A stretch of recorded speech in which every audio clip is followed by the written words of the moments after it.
benn secret love story boo xam ne ma ngi ko doon dund ak Zal Mbaye audio yi ak yooyu moom moo dem ba topp piste Zal Mbaye ba ñu mujjee ko arrêté démb foofu ca Nioro c'est grave Jimbori waaw mais xam nga Mass tey buñ ne liggéey mun nañoo wax ni mais Jimbori moom mooy xaar maa ngi ñëw waaw parce que kon Zal Mbaye dafa xam li mu def waaw xam nga tey boo leen dajale woon ñoom ñëpp Zal Mbaye moo ci gën a garaawle waaw c'est un peu c'est embarrassing c'est honteux pour dire que ay góor yi wala c'est ay love story entre scène bi comme j'ai dit Romeo et Romeo y a pas de Romeo et Juliette si ñi dañu gëm mooy Romeo and Romeo donc anyway ñoom dañ naan na ñaaw na ba pare na ñaaw du dëgg léegi Zal Mbaye saa boo ko fekkee muy daw nga jàpp ko soo ñëwee du am lay du am ku ko layal affaire bi amul lay amul ku ko layal amul ku ko layal waaw léegi ma wax la benn affaire est-ce que di ñeme na sax est-ce que sax nit sax sañ na am sañ-sañ taxaw ne day layal la Zal Mbaye waaw léegi xam nga tey que nit am courage boobu pour def ko aussi non bu toogoon benn place mun nga am doute mais ki nga xam ne dafa daw ngir dara ñu wëri ko ba sonn gisuñu ko ñu dem ba jàpp ko kooku layam jeex na amul lu mu lay quoi te tamit ci enquête bi tey jii yeewu nañu ci li nga xam ne Zal Mbaye gis nañ ko ci téléphone bi ak waayam bi nga xam ne moom la doon bëgganteel ubbi love story et audio explosif ce qui a fait tomber le tiktoker Zal Mbaye ay audio ak ay waxu mbëggeel yooyu ñoo tombeloo ki nga xam ne mooy tiktoker Zal Mbaye loolu la enquêteurs yi wax nee nañ seen manière voilà wax dëgg yàlla nekkoon na manière boo xam ni tey xoola am na ko xam ni saa boo ko jàppee day am ci bopp sénégalais yi mais am na ko xam ne boo ko jàppee fit du am parce que day mel ni dañ naan xamoon nañ ko te moom bokk na ci parce que le fait que ñuy taxaw ci internet bi li mu doon defee ci internet bi moom ak keneen ki mbaxalu pay laa xaw ma keneen ki ñoom ñaar vraiment góor du demee noonu quoi boo nekkee góor sax gis leen da ngay mere sa bopp c'est ça que je disais it's the exact same thing I was talking about look he just beat me to it you know I'm just watching all of this guys so li yëpp dafa xaw frais man dama koy seetaan naa leen nii di si documenter ba c'est lii laa doon wax bien avant Jimbori di ko wax c'est évident am na góor yoo xamante ne soo leen xoolee da nga xam ne que ne mbii parce que ok je peux dire que ne góor am na góor yoo xamante ne dañuy def des choses yoo xamante ne du yëfu góor je peux comprendre bon y a des hommes qui se tressent y a des hommes qui xam nga am nañu ay piercing ak yeneen mais y a des limites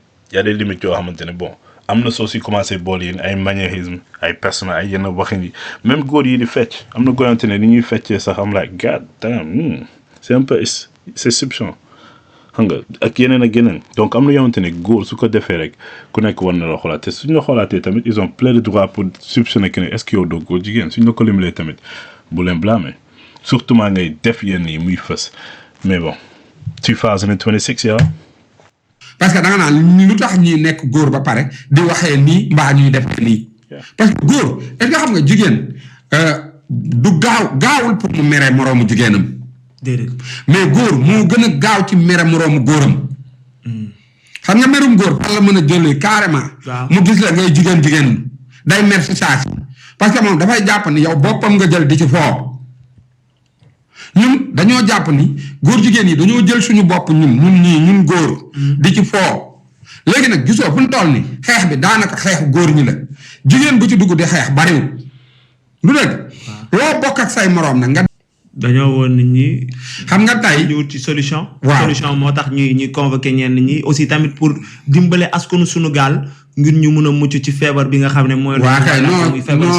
foofu yoon la ñun sénégalais yi laa wax waaw xam nga dara solution la parce que boo xoolee déjà tamit affaire yi ngi dëgër rang bi mu ngi jub ñi nga xam ne ñoo ngi doon jigéen lu wàññi nañ seen jigéen lu bi ñi nga xam ne ñoo ngi sax léegi niñ ko mën ñoo ngi doon def yëfu góor ñoo ngi koy dindi léegi di def yëfu jigéen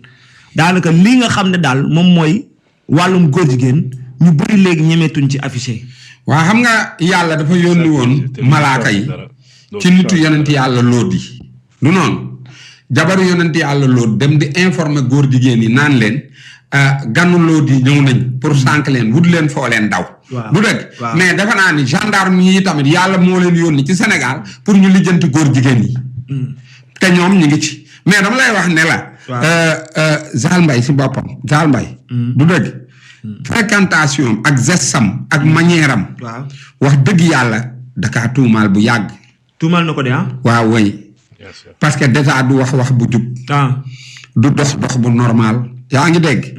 tamit man sax dama ko daan xool di wax ni kii est-ce que amul mbokkam mu ko mën a gis wax ak moom parce que bu dee bëgg a siiw jaru ko bu dee bëgg xaalis jaru ko du dëgg te moom dafa am lu mu laaxatoo woon loo xam ni ñun nii ñëpp loolu buñ ko waxtaanee yow dina la jaaxal xam nga mooy lan foo ko fekk mi ngi liggéey ok man damay wax ni comme feebar bi la ñuy xeex waaw du dëgg waaw gisaguma ñu jubloogum ci góor jigéen du dëgg waaw gisaguma ñu jublu ci léegi li may wax mooy Zal Mbaye ci boppam koo gis nii ñu bëri ñu nga gis ñu jàpp leen est-ce que xam nga amoon nañ fi problème bi am na problème bu amoon Ndar ci animateur bi ñuy sikki sàkk kii tamit am na problème bu amoon Kaolack ci Zal Mbaye tey ñëwaat na kon ñun dañuy yeesal ñii mais ñun xam mais fu mu toll ni koo si xasa cité góor jigéen ba mu jàpp ni réew mi yëpp xam nañ ni góor jigéen laa dañuy mujj di daagu ci mbedd mi te doo ci mën dara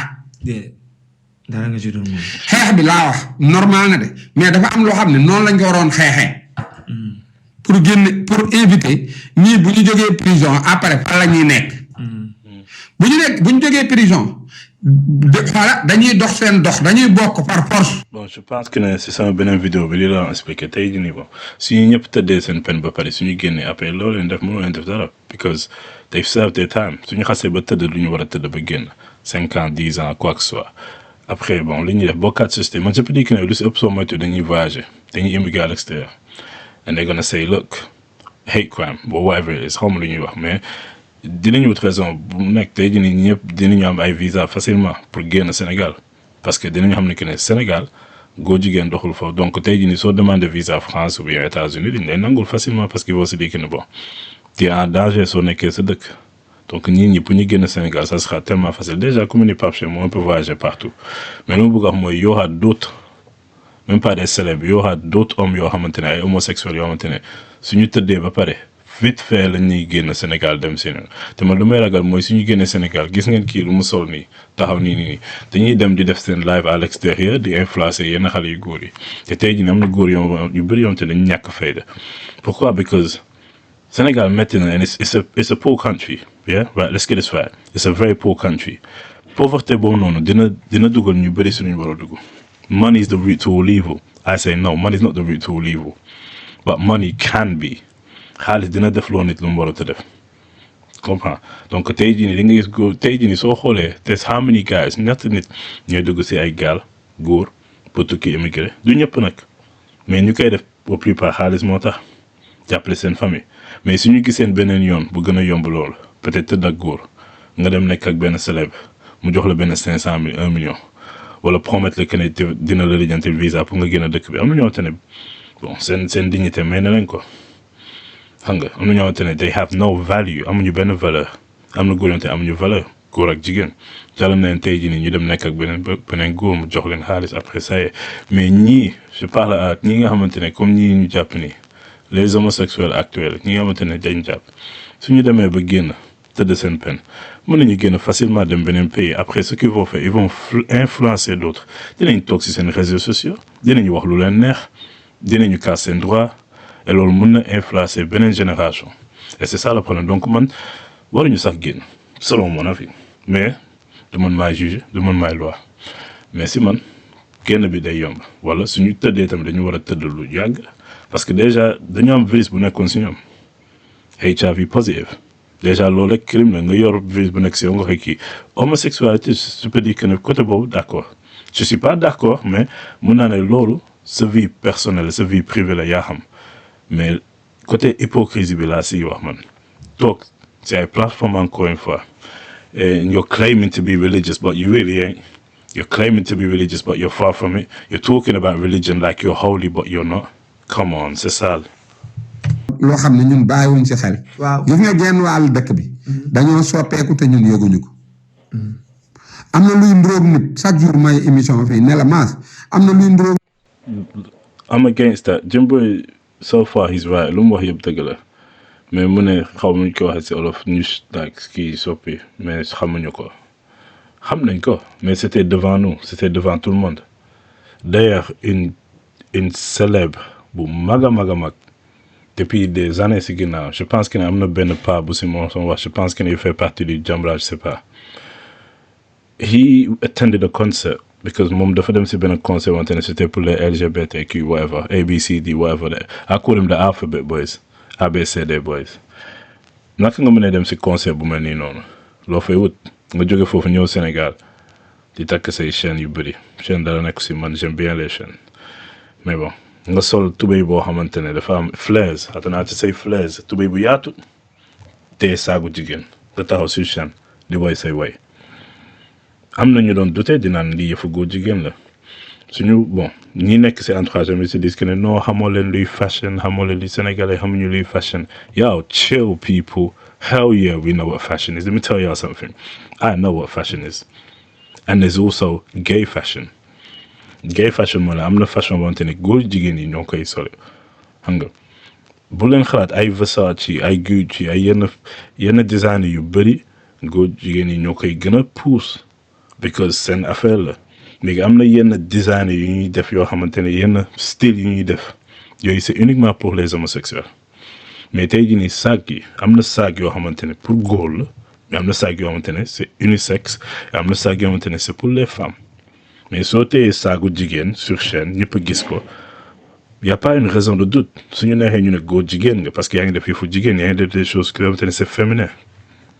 So what's the problem, people? C'était devant nous.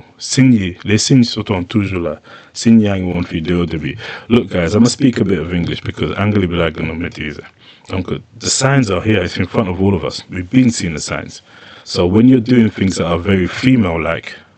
what do you think the majority of people are gonna think? We're gonna think, hell, this guy gay. And look, I don't hate nobody. I don't judge nobody. Be who you are. Nekkal ki la neex. Defal lu la neex parce que fii nul n'est parfait mais problème bi mooy bul influencer nit yi wala nga gëmloo nit yi que ne lii nga te wax ko yaa ngi leen di dugal si loo xamante ne c'est faux because am na ñoo xamante ne ñu ngi lay suivre yow ñu bëri ñoo xamante ne ay idole lañu ay exemplaires lañu ay influenceurs lañu donc y a une jeunesse ou bien y a dina benn groupe boo xamante ne dañ leen di topp di leen suivre si loolu noonu ñoom te loolu la ñuy gis yaakaar na ne kii lii la mais dedans cela yaa ngi nëbbatu ti te cache leneen nga so you're misleading I don't know how to say misleading donc yaa ngi def leneen yaa ngi woote lii nga te or que doo loolu nit yi lay suivre nag ñu ngi lay jàpp ndax lii la ñu gëm si yow mais est-ce que soo leen waxoon au début man góor jigéen la est-ce que dinañ la topp